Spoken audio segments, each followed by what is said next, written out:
عزیزانی محترم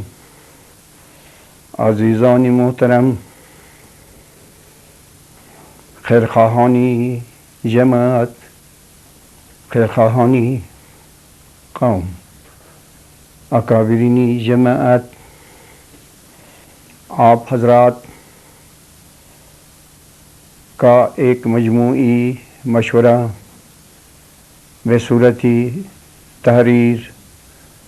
بندئی درویش کو موصول ہو چکا ہے، اور یہ مشورہ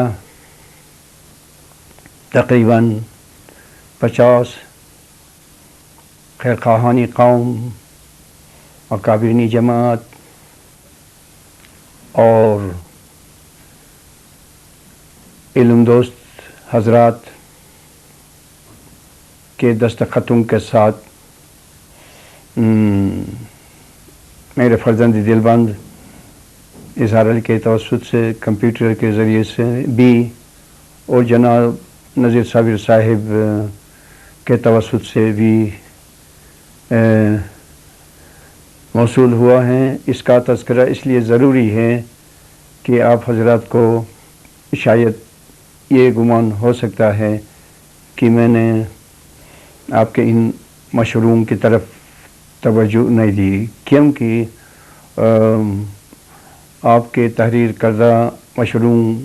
کو کافی وقت ہو چکا ہے، لیکن ایسا نہیں ہے کہ میں نے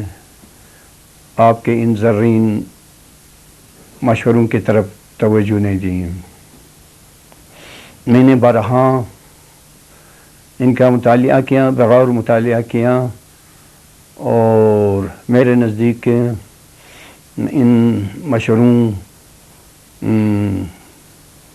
کی ادبی اہمیت بھی ہے، علمی اہمیت بھی ہے، اور روحانی اور تاریخی اہمیت بھی ہے۔ تاہم جو کچھ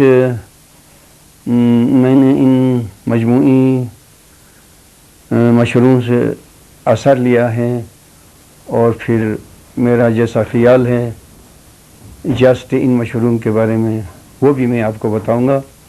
آپ کے ان مشروع میں خیرخواہی کے ساتھ ساتھ، دین دوستی کے ساتھ ساتھ، اور علم کی قدردانی کے ساتھ ساتھ کچھ پھیلاؤ ہے، اور ان مشروع میں زیادہ تر منطقی رجحان کی کمی ہے، میں سچ بتاؤں گا، اور اس لیے مجھے ان مشروع کے منظم جواب دینے میں دقت ہوئی ان مشروع کے پھیلاؤ کی وجہ سے، لہذا میں آپ کے ان مشروع کے بارے میں اتنا اقرار کروں گا، اور اس کے بعد جو میرے سامنے تازہ سوالات، منظم سوالات آئے ہیں، میں ان منظم سوالات کے جوابات کے لیے کوشش کروں گا، اور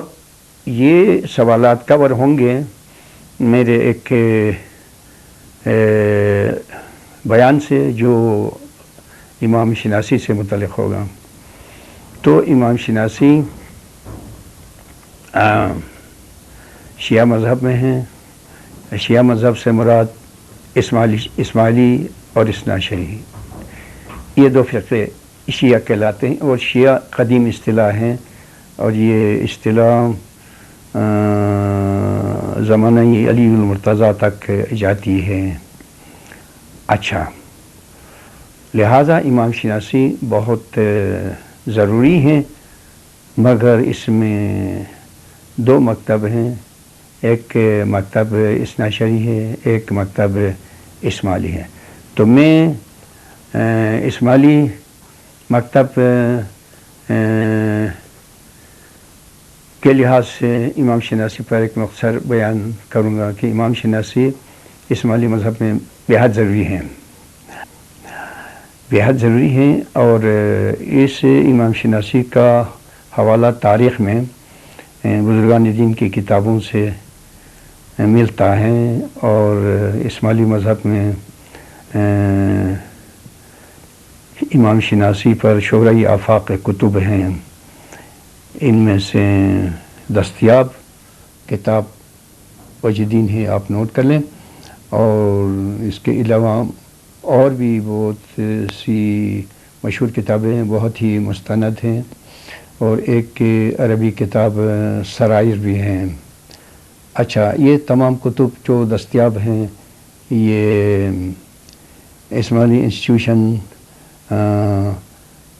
کی لائبریری میں البتہ موجود ہیں، اور ذاتی طور پر وجہ الدین میرے پاس ہیں جس کی کافی ترجمہ شدہ آپ کے پاس ہے۔ اگر مختصراً اسماعیلی مذہب جس میں امام شناسی، قائم شناسی اور دیگر ضروری مضامین آتے ہیں، آپ چاہتے ہیں تو آپ کو چاہیے کہ کتاب وجہ الدین کو بغور مطالعہ کریں، اور یہ کتاب ایک نامور حکیم، پیر، عالم، عارف نے لکھی ہے، اور جن کی ذاتی گرامی آپ سے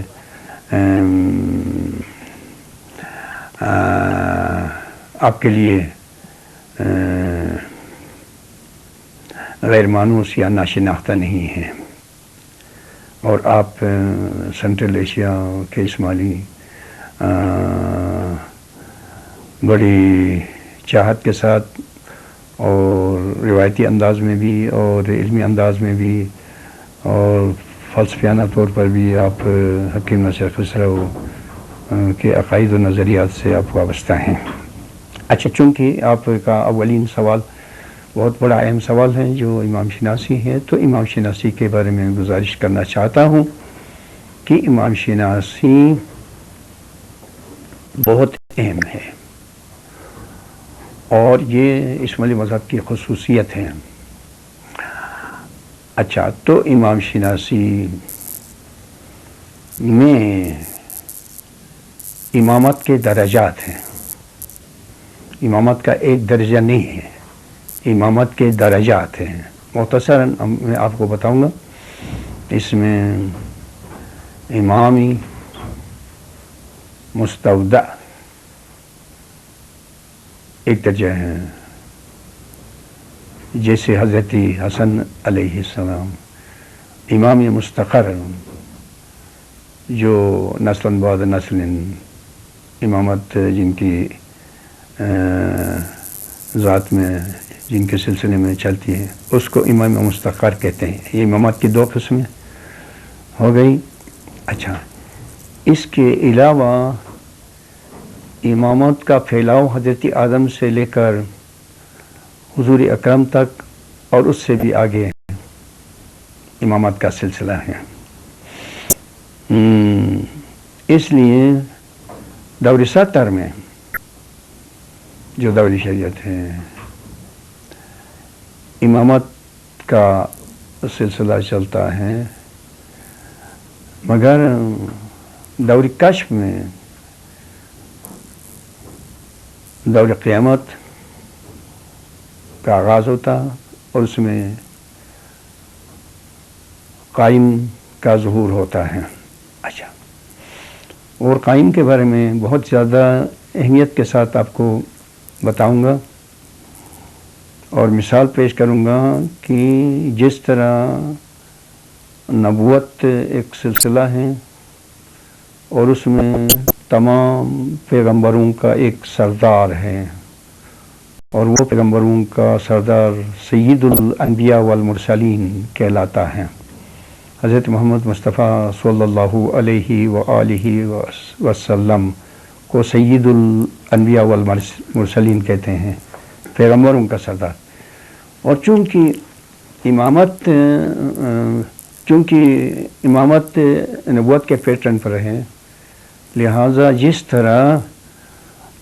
یہ حقیقت ہے اور اس میں کوئی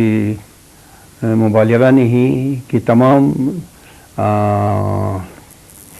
پیغمبروں کا ایک سردار ہے جس کو سب مسلمان مانتے اور جانتے ہیں۔ اچھا،